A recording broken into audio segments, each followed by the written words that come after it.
एक बार की बात है।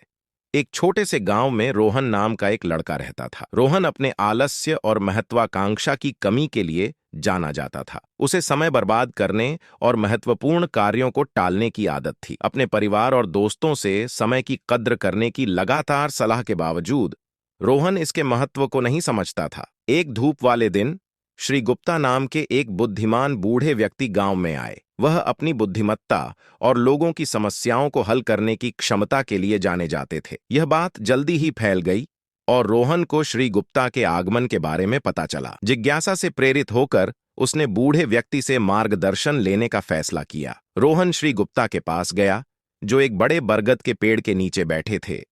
उसने सम्मानपूर्वक झुककर पूछा, सर, मुझे बताया गया है कि आपके पास बहुत ज्ञान है। क्या आप मुझे बता सकते हैं कि मैं अपने जीवन का अधिकतम लाभ कैसे उठा सकता हूं? श्री गुप्ता ने मुस्कुराते हुए सिर हिलाया, युवक के संघर्ष को समझते हुए। उसने अपने बैग से रेत का एक घड़ा निकाला और रोहन को थमा दिया।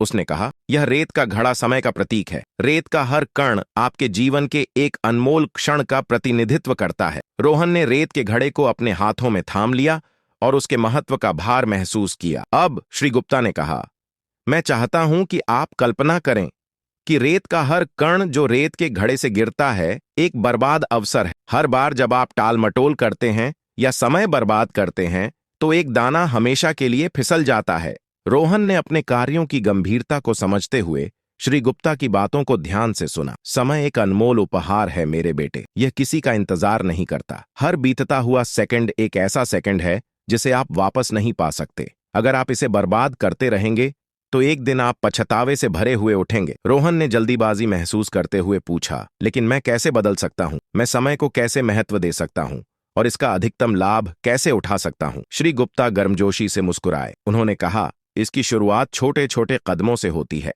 लक्ष्य निर्धारित करके और अपने कार्यों को प्राथमिकता देकर शुरू करें। उन्हें प्रबंधनीय भागों में विभाजित करें और उन्हें एक एक करके पूरा करने पर ध्यान केंद्रित करें। अपने समय का प्रभावी ढंग से प्रबंधन करना सीखें। याद रखें, सफलता उन्हें मिलती है जो समय के मूल्य को समझते हैं।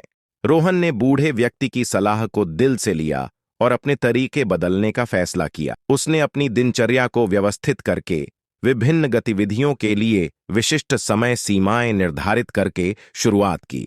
उसने ध्यान भटकाने वाली चीजों को खत्म किया और सिर्फ अपने काम पर ध्यान केंद्रित किया।